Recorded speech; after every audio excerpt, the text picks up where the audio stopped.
ഞെട്ടിക്കുന്ന ഒരു വാർത്ത പറയാമെന്ന് പറഞ്ഞില്ല, അതെന്താണ്? ഞെട്ടുമോ ആളുകൾ പൊട്ടിച്ചിരിക്കുമോ എന്ന് എനിക്കറിയില്ല.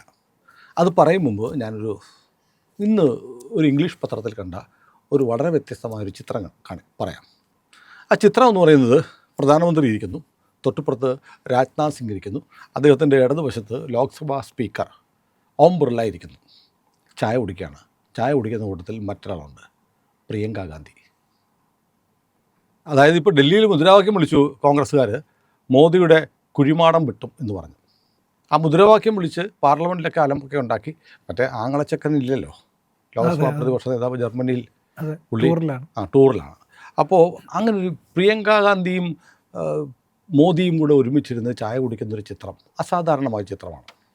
അപ്പോൾ അതെന്താണെന്ന് ചോദിച്ചാൽ, ഈ ഓരോ ലോക്സഭാ സെഷനും അവസാനിക്കുമ്പോൾ ലോക്സഭാ സ്പീക്കർ എല്ലാ രാഷ്ട്രീയ പാർട്ടികളിലെ പ്രതിനിധികളെ ഒരു ചായ കുടിക്കാൻ വിളിക്കും. അങ്ങനെ ചായ കുടിക്കാൻ വേണ്ടിയിട്ട് വന്നതാണ്.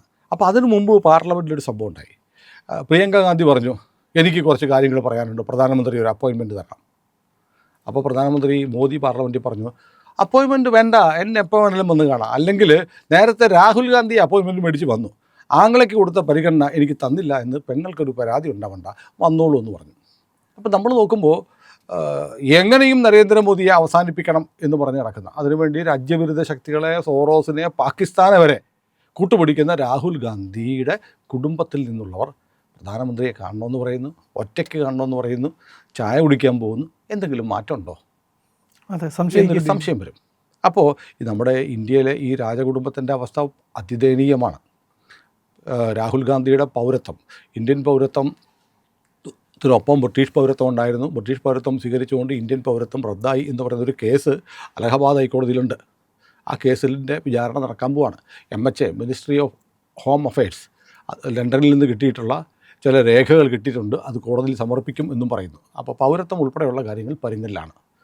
സോണിയാഗാന്ധിയുടെ അവസ്ഥയോ, സോണിയാഗാന്ധിക്ക് ജനുവരി 6 നിർണായകമാണ്. കാരണം 1983 ഏപ്രിൽ 30 സോണിയാഗാന്ധി ഇന്ത്യയിലെ പൗരയാവുന്നത്, സിറ്റിസണാവുന്നത്. പക്ഷേ 1980 തന്നെ സോണിയാഗാന്ധിയുടെ പേര് ഡൽഹി നിയമസഭാ മണ്ഡലത്തിലെ ഇലക്ഷനിൽ ലിസ്റ്റിലുണ്ടായിരുന്നു. അത് സംബന്ധിച്ച കേസ് ജനുവരി 6 വികാസ് ത്രിപാഠി കൊടുത്ത കേസ് റൌസ് അവന്യൂ കോടതി റിവിഷൻ പെറ്റീഷൻ കേൾക്കാൻ പോകുന്നു. നാഷണൽ ഹെറാൾഡ് കേസ് 2000 കോടിയുടെ തട്ടിപ്പാണ്. സുപ്രീം കോടതി വരെ അത് റദ്ദാക്കാൻ പോയിട്ട് സുപ്രീം കോടതി പറഞ്ഞു കേസിൽ മെറിറ്റ് ഉണ്ട്, കേസ് നടക്കട്ടെ എന്ന് പറഞ്ഞു. അങ്ങനെ വല്ലാത്തൊരു പ്രതിസന്ധിയിലാണ്. അപ്പോൾ എന്താണ് ഈ ഞെട്ടിക്കുന്ന വാർത്ത എന്ന് ചോദിച്ചാൽ, ഞെട്ടിക്കുന്ന വാർത്ത ഞാനിതുവരെ പറഞ്ഞില്ല. ഞെട്ടിക്കുന്ന വാർത്ത ഇതാണ്: സോണിയാഗാന്ധി വിൽപത്രം എഴുതാൻ പോകുന്നു. വിൽപത്രം എഴുതുന്നപ്പോഴാണ് തനിക്ക് ജീവിതം മടുത്തു, ഇനിയിപ്പം എൻ്റെ കാലശേഷം എൻ്റെ സ്വത്തുവകകൾ ഞാൻ ബില്ലെഴുതി വെച്ചാൽ ആ ആൾക്ക് കിട്ടും, അല്ലെങ്കിൽ പിന്നെ ആൾ വടിയായി കഴിഞ്ഞിട്ട്, ആൾ മരിച്ചു കഴിഞ്ഞിട്ട് ബന്ധുക്കളൊക്കെ തമ്മിൽ തല്ലി കുത്തിക്കീറി അലമ്പുണ്ടാക്കുന്ന നമ്മൾ നാട്ടിൻപുറത്തൊക്കെയാണ്. ഒരു വീട്ടിലെ കാരണവരങ്ങ് തട്ടിപ്പോവും, പിന്നെ വടിയായ കാരണവരുടെ പേരിൽ അടിയോടടിയാണ്. ആ സംവിധാനം ഒഴിവാക്കാൻ വേണ്ടി ഇപ്പോൾ ചെയ്യുന്ന പരിപാടിയാണ് ബില്ല് നേരത്തെ എഴുതി വെക്കും, എൻ്റെ സ്വത്തുക്കൾ ഇന്ന ആളുകൾക്ക് എന്ന് എഴുതി വെക്കും. നമ്മൾ ടാറ്റയുടെ കണ്ടതല്ലേ, ടാറ്റയുടെ വിൽപത്രം നോക്കുമ്പോഴത്തേക്ക് വീട്ടിലെ പട്ടിക്ക് വരെ കോടിക്കണക്കിന് രൂപയുടെ സ്വത്ത് എഴുതി കൊടുത്തിരുന്നു. അപ്പോൾ അങ്ങനെ വിൽപത്രം എഴുതുകയാണ് സോണിയാഗാന്ധി. ഇപ്പോൾ വിൽപത്രം എഴുതുന്നു, അതാണ് ഒന്നാമത്തെ വാർത്ത. അതിനു വേണ്ടിയിട്ട് ചാർട്ടേഡ് അക്കൗണ്ടന്റുമാരെയും അഭിഭാഷകരുമൊക്കെ ആയിട്ട് സോണിയാഗാന്ധി ചർച്ച ചെയ്യുന്നു എന്നാണ് ഒരു വാർത്ത. സോണിയാഗാന്ധിയുടെ അവസ്ഥ എന്ന് പറഞ്ഞാൽ, സോണിയാഗാന്ധിക്ക് 79 വയസ്സായി. 1946 ഡിസംബർ 9 സോണിയാഗാന്ധി ജനിച്ചത്. ഇപ്പോൾ 79 വയസ്സായി. ആരോഗ്യ പ്രശ്നങ്ങളൊക്കെ ഉണ്ട് സോണിയാഗാന്ധിക്ക്. വയറിൽ അണുബാധ ഉണ്ടായിരുന്നു. ഡൽഹിയിലെ ഗംഗാറാം ഹോസ്പിറ്റലിൽ ചികിത്സയിലായിരുന്നു. വിദേശത്തൊക്കെ പോയി ചികിത്സിച്ചിട്ടുണ്ട്. എന്താണ് സോണിയാഗാന്ധിയുടെ അസുഖം എന്നറിയില്ല. ആരോഗ്യസ്ഥിതി വല്ലാതെ മോശമാണ്. ഒരുപാട് നിയമക്കുരുക്കുകളുണ്ട്. അതും മാത്രമല്ല, ഈ രാജ്യത്ത് ഇനി ഉടനെയെങ്കും ഈ കുടുംബത്തിൽപ്പെട്ട ആർക്കും അധികാരത്തിൽ വരാൻ കഴിയില്ല എന്നൊരവസ്ഥയും കൂടിയുണ്ട്. അതുകൊണ്ടൊക്കെ കൂടിയാണ് ഒരു റിട്ടയർമെൻറ്റിനെ കുറിച്ച് സോണിയാഗാന്ധി ആഗ്രഹിക്കുന്നത്. പാർലമെൻറ്റിൽ ലോക്സഭയിലേക്ക് മത്സരിച്ചില്ല, ആരോഗ്യമില്ല എന്ന് പറഞ്ഞാണ് മത്സരിക്കാതിരുന്നത്. രാജ്യസഭയിലേക്ക് വന്നു. രാജ്യസഭയിലേക്ക് എന്തിനാണ് വന്നതെന്ന് ചോദിച്ചാൽ, MP അല്ലെങ്കിൽ സോണിയാഗാന്ധി ഇപ്പോൾ താമസിക്കുന്ന വീട് വിടേണ്ടി വരും. ഇപ്പോൾ താമസിക്കുന്ന വീടെന്ന് പറഞ്ഞാൽ, അതായത് പ്രധാനമന്ത്രിക്കുള്ളതിനേക്കാളും വലിയ വീടാണ്. പ്രധാനമന്ത്രിക്കുള്ളതിനേക്കാളും കൂടുതൽ ഭൂവിസ്തൃതിയുള്ള വലിയ ഒരു ഏതാണ്ട് 2 ഏക്കറോളം ഭൂമിയുള്ള ഒരു വീട്ടിലാണ് താമസിക്കുന്നത്. അവിടെ ഒരു ചാപ്പൽ വരെയുണ്ട്, ഒരു പള്ളി വരെയുണ്ട്. അങ്ങനെ താമസിക്കുന്ന, അത് ഉണ്ടാക്കിയതാണ് സർക്കാർ ബിൽഡിംഗ്, സർക്കാരിൻ്റെ വസ്തുവിൽ പള്ളി ഉണ്ടാക്കാമോ എന്നുള്ള ചോദ്യം വേറെ. അങ്ങനെ താമസിക്കുന്ന സോണിയാഗാന്ധി MP അല്ല എന്നുണ്ടെങ്കിൽ ഉറപ്പായിട്ടും അവിടുന്ന് ഇറങ്ങേണ്ടി വരും. അപ്പോൾ പിന്നെ സോണിയാഗാന്ധിയെ ഇറക്കി വിട്ടു. അങ്ങനെയൊന്നുമില്ല. ഈ പാർലമെൻറ്റിലെ അംഗങ്ങൾക്ക് കൊടുത്തിരിക്കുന്ന ബംഗ്ലാവിൽ നിന്ന് പാർലമെൻറ്റ് അംഗത്വം പോകുമ്പോൾ ഇറങ്ങിപ്പോകണം. അതൊഴിവാക്കാൻ വേണ്ടിയിട്ടാണ് പാർലമെൻറ്റിലേക്ക് മത്സരിക്കാൻ ആരോഗ്യമില്ല എന്നിട്ടും രാജ്യസഭയിലേക്ക് കയറി വന്ന് രാജ്യസഭയിലിരിക്കുന്നത്. ഇതൊക്കെയാണ് അവസ്ഥ. അപ്പോൾ ഇതെല്ലാം കഴിഞ്ഞിട്ട് മറ്റൊരു ഏറ്റവും പ്രധാനപ്പെട്ട ബില്ല് എഴുതുമ്പോൾ സോണിയാഗാന്ധി ആരുടെ പേരിലായിരിക്കും സ്വത്തുക്കൾ എഴുതി കൊടുക്കുക? ഇതൊരു പ്രധാനപ്പെട്ട ചോദ്യമാണ്. അതുകൂടാതെ കേൾക്കുന്ന മറ്റൊരു വാർത്തയുണ്ട്. സോണിയാഗാന്ധി ഇന്ത്യ വിടാൻ പോകും. കുറേ കാലമായി കേൾക്കുന്നതാണ്. സോണിയാഗാന്ധിക്ക് ഇനി വിശ്രമ ജീവിതം നയിക്കേണ്ടത്. പെട്ടെന്ന് നമ്മൾ ഓർക്കും ഇറ്റലിയിലാണ്. ഇറ്റലിയിൽ സഹോദരിയുണ്ട്, നമ്മുടെ ഗണപതി എത്തനിക്ക എന്ന് പറയുന്ന 2 ഷോപ്പുകൾ നടത്തുന്ന വിഗ്രഹ കൊള്ളയല്ല, അനുഷ്ക മൈനോ നടത്തുന്ന വിഗ്രഹ കട. ഇപ്പോൾ നമ്മുടെ ശബരിമല വരെ അതുമായിട്ട് ബന്ധപ്പെട്ട ഒരുപാട് അലിഗേഷൻസ് ഒക്കെ ഉണ്ട്. സുഭാഷ് കപൂറും ഒക്കെ വന്നിട്ടുള്ള കേസ്. വിഗ്രഹം കച്ചവടമാണ് പ്രധാനപ്പെട്ട തൊഴിൽ. ആ അനുഷ്കയുടെ കൂടെ പോയി താമസിക്കുമോ എന്നൊരു ചോദ്യം വന്നു. ഇല്ല, സോണിയാഗാന്ധി വിശ്രമ ജീവിതം നയിക്കാൻ ഇഷ്ടപ്പെടുന്നത് ലണ്ടനിലാണ്. ലണ്ടൻ ആകുമ്പോഴത്തേക്ക് ബ്രിട്ടീഷുകാർ ശരിക്കും വെള്ളക്കാരൻ എന്ന് പറയുന്നത് ബ്രിട്ടീഷുകാരാണ്.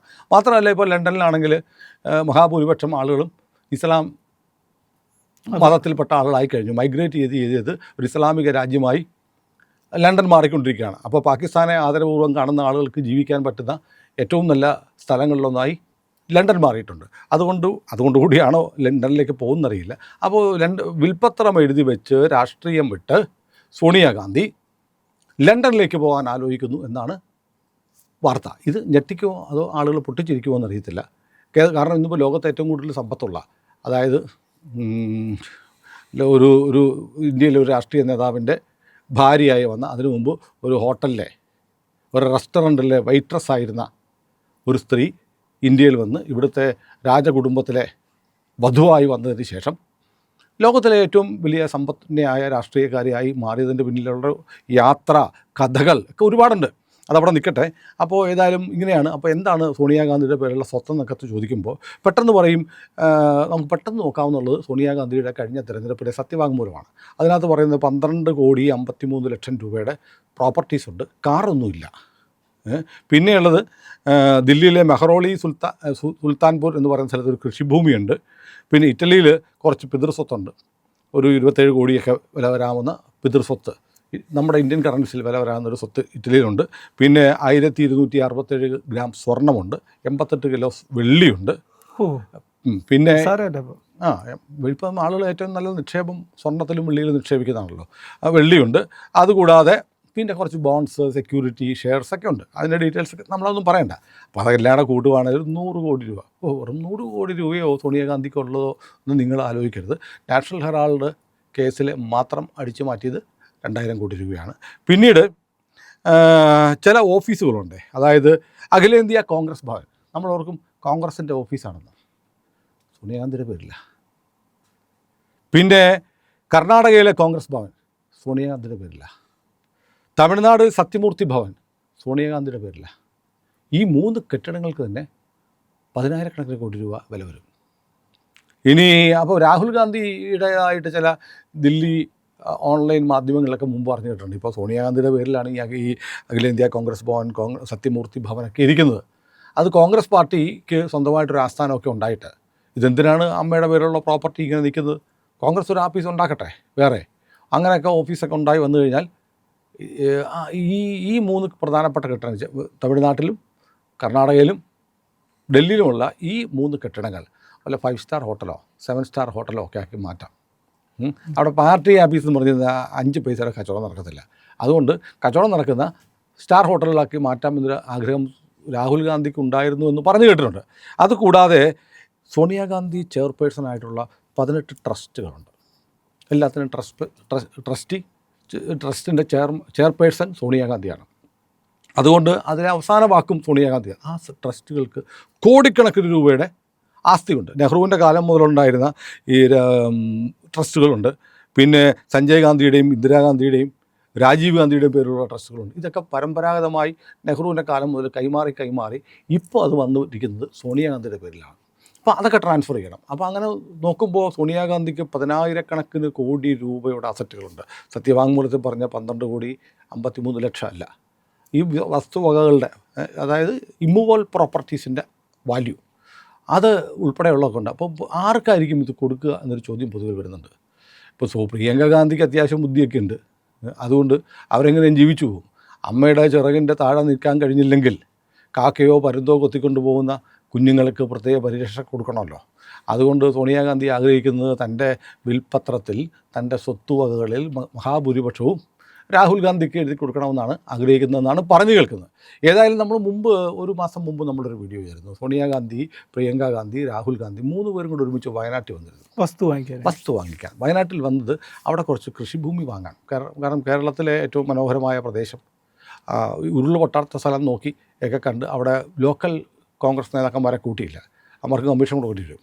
അതുകൊണ്ട് അവിടെ സഭയായിട്ട് സംസാരിച്ചു. അവിടുത്തെ അതിരൂപതാ ബിഷപ്പുമായിട്ട് സോണിയാഗാന്ധി 1-to-1 മീറ്റിംഗ് നടത്തി.